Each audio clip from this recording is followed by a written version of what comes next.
வணக்கம். துப்பட்டா போடுங்க தோழி,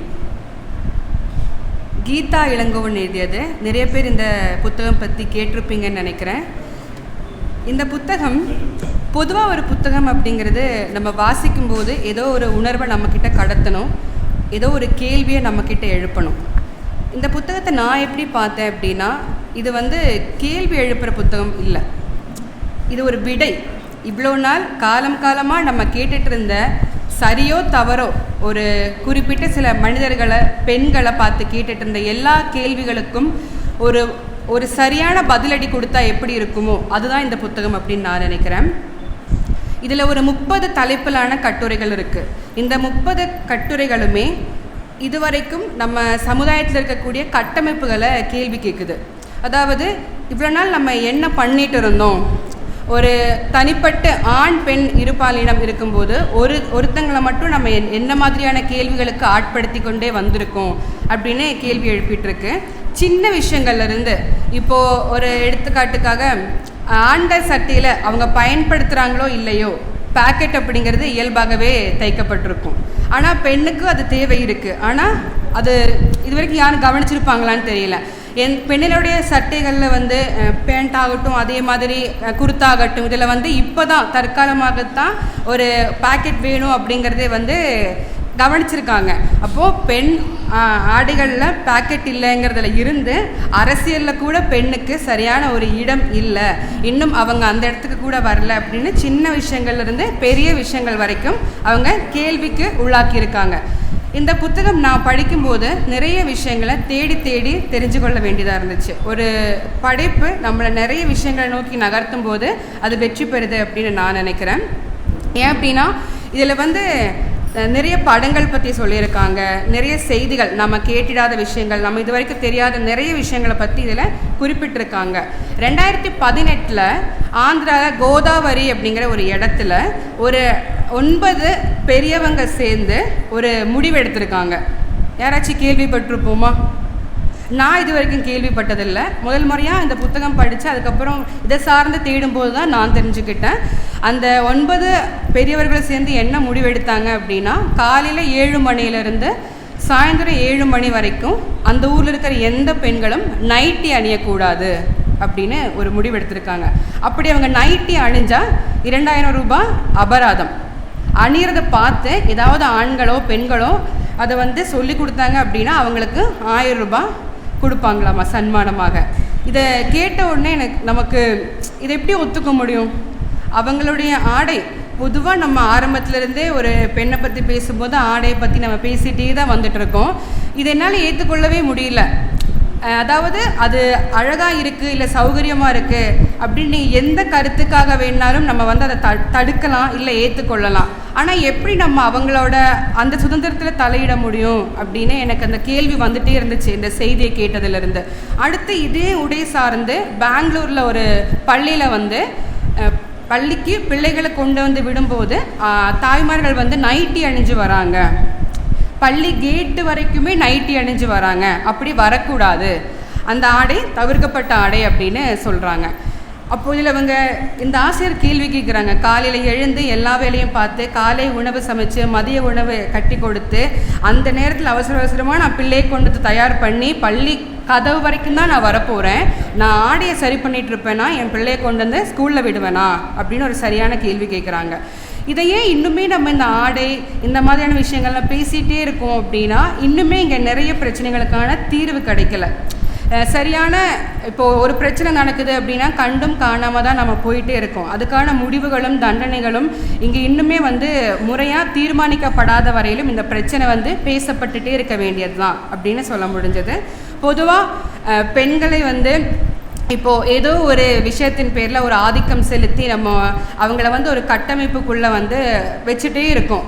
அப்படி கட்டமைப்புக்குள்ளே கொண்டு வர இந்த சமூகம் அந்த சமூகத்தில் இவ்வளோ விஷயங்கள் நடக்கும்போது ஆனால் எந்த ஒரு பாலியல் குற்றங்களும் கண்டு கொள்வதே இல்லை.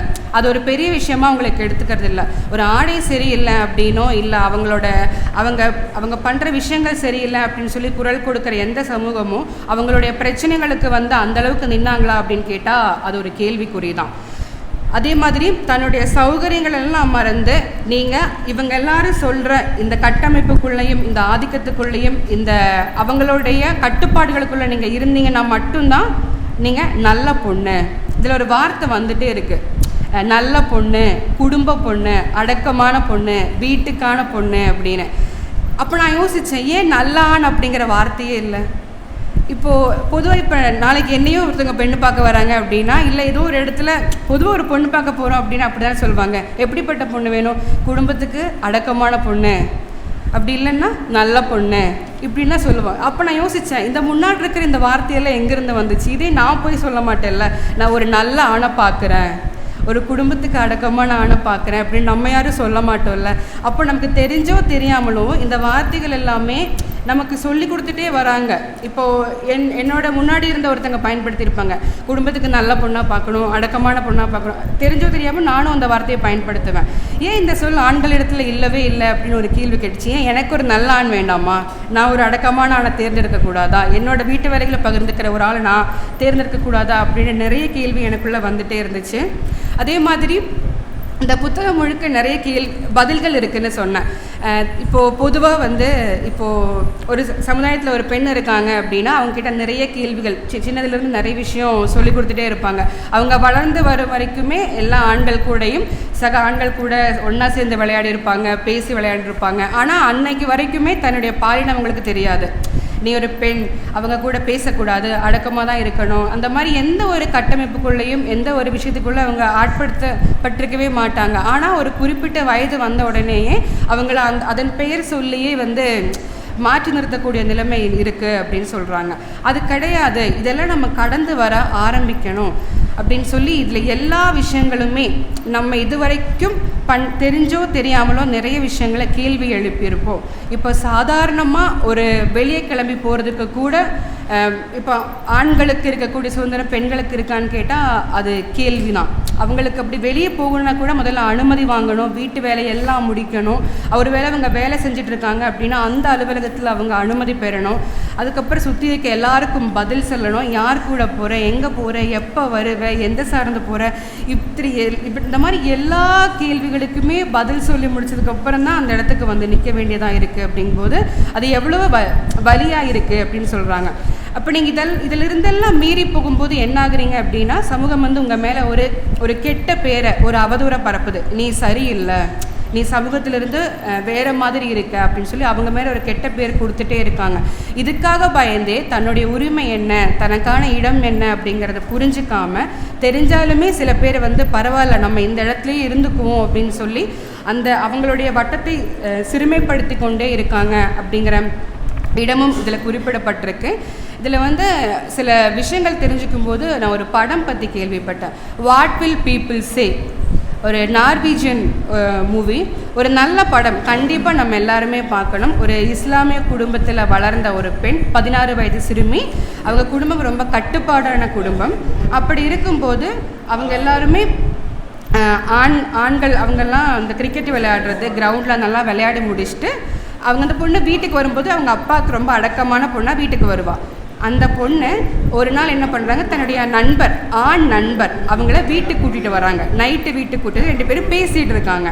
பேசிகிட்டு இருக்கும்போது திடீர்னு அந்த ஆணுடைய ஃபோன் அடிக்குது. அடிச்சது கேட்டு அவங்க அப்பா என்ன பண்ணுறாரு, உள்ளே பார்க்க 2 பேருக்கும் சரியான அடி அடித்து, நீங்கள் 2 பேரும் தப்பு பண்ணிட்டீங்க, நீங்கள் 2 பேரும் தான் கல்யாணம் பண்ணணும் அப்படின்னு அவங்க ஒரு முடிவுக்கு வந்துடுறாங்க. அவங்க 2 பேரும் இல்லவே இல்லை, அப்படி இல்லைன்னு சொல்லி மறுக்கும்போது அவங்க அப்பா நம்புறதே இல்லை. உடனே அவங்கள வெளிநாட்டுக்கு, பாகிஸ்தானுக்கு அனுப்பி விடுறாங்க, அவங்களோட அத்தை ஊருக்கு அனுப்பி விடுறாங்க. அங்கே போய் அந்த பொண்ணுக்கு இருக்க முடியல, நம்ம பண்ணாத தப்புக்கு இங்கே வந்துட்டோமே அப்படின்னு சொல்லி அங்கே போய் அங்கே நிறைய சிக்கலை மாட்டிக்கிறாங்க. ஒரு நேரத்தில் அவங்க அத்தை அடிக்கிறது, திட்டுறது, அதையெல்லாம் சகிச்சுக்கிட்டு அந்த இடத்துல இருக்காங்க. அப்படி இருக்கும்போது கொஞ்சம் அன்பாக அவங்களுடைய மாமன் மகன் அன்பு செலுத்துறதுனால அவங்க 2 பேரும் வெளியே போகிறாங்க. ஒரு ரூட்டில் நடந்து போகும்போது அங்கே ஒரு போலீஸ்கிட்ட மாட்டிக்கிறாங்க. போலீஸ்கிட்ட மாட்டி அந்த பொண்ணை அங்கே நிர்வாணமாக்கி புகைப்படம் எடுத்து, நீங்கள் 2 பேரும் காதலர்கள் அப்படின்னு சொல்லி அவங்களுக்குள்ள ஒரு கட்டுக்கதையை கொண்டு அந்த வீடியோவை கொண்டு போய் அத்தை வீட்டில் காட்டி பணம் பறிக்கிறாங்க. அப்போ உடனே அந்த அத்தை கூப்பிட்டு ஃபோன் பண்ணி, உங்கள் மகளை நீ கூட்டிகிட்டு போயிரு அப்படின்னு சொல்கிறாங்க. அதுக்கப்புறம் அந்த படம் என்ன ஆச்சு, அந்த படத்தோட முடிவு என்ன அப்படிங்கிறத நான் சொல்லலை. அப்போது ஒரு பொது புத்தி நமக்குள்ளே இருந்துக்கிட்டே இருக்குது. சமுதாயத்தில் வந்து தெரிஞ்சோ தெரியாமலோ ஒரு பொது புத்தி, இது இப்படித்தான், இதை வந்து இந்த சைக்காலஜியில் ஸ்டீரியோ டைப்னு சொல்லுவாங்க. Generalised opinion about a particular category of a பீப்புள்னு சொல்லுவாங்க. ஒரு இனத்தின் மீதோ ஒரு மதத்தின் மீதோ ஏதோ ஒரு விஷயத்தின் மீது நமக்கு காலமாக இருக்கக்கூடிய கருத்துக்கள், அதை வச்சே நம்ம அதை வந்து மதிப்பிட்டு இருக்கோம் அப்படின்னு சொல்கிறாங்க. ஸோ இந்த புத்தகம் வந்து எனக்குள்ள நிறைய பாதிப்பை ஏற்படுத்துச்சு. நம்ம எப்படி ஒரு விஷயத்தை அணுகணும், தனக்கான வாழ்வியலை நான் புரிஞ்சுக்க ஆரம்பிக்கணும், என் இடத்த நான் தெரிஞ்சுக்கணும், மற்றவங்க இதை சொல்கிறாங்க அப்படிங்கிறதுக்காக எந்த விஷயத்தையும் நாங்கள் மறுத்துட்டு போகக்கூடாது, என்ன உரிமைக்காக நான் நிற்கணும், அதே மாதிரி மற்றவங்களையும் வாழ விடணும் அப்படிங்கிறது. இது பெண்கள் படிக்க வேண்டிய புத்தகம் அப்படிங்கிறத தாண்டி இது நிச்சயமாக எல்லா ஆண்களுமே படிச்சிருக்கக்கூடிய புத்தகம் இது. ஏன்னா நம்மளும் வந்து நம்ம சகோதரி, நம்ம அம்மா, மனைவி அப்படி நம்ம சமூகத்தில் வாழ்ந்துட்டுருக்கோம். அவங்களையும் யார் வேண்டுமானாலும் இந்த கேள்வி கேட்கலாம், இந்த மாதிரியான ஒரு கட்டுப்பாட்டுக்குள்ளே கொண்டு வரலாம். அந்த இடத்துல நம்ம எப்படி அவங்களுக்கு துணையாக நிற்கணும் அப்படிங்கிறதையும் இந்த புத்தகம் சொல்லித்தருது. மலையாளத்தில் ஒரு வார்த்தை இருக்குது, ഇതൊരു കാതൽ സാർന്ന വാർത്ത தான். നീ എന്നെ സ്നേഹിക്കുന്നത് എൻ്റെ കാലിൽ ചങ്ങല കിടക്കുന്ന പോലെയാണ് அப்படின்னு சொல்லுவாங்க.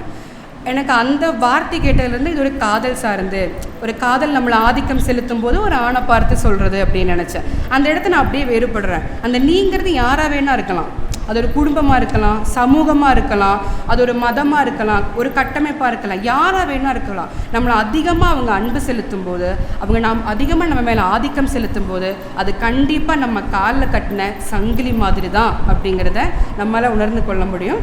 நிச்சயமாக இந்த புத்தகத்தை எல்லோரும் வாசித்து பாருங்கள். வாய்ப்புக்கு நன்றி.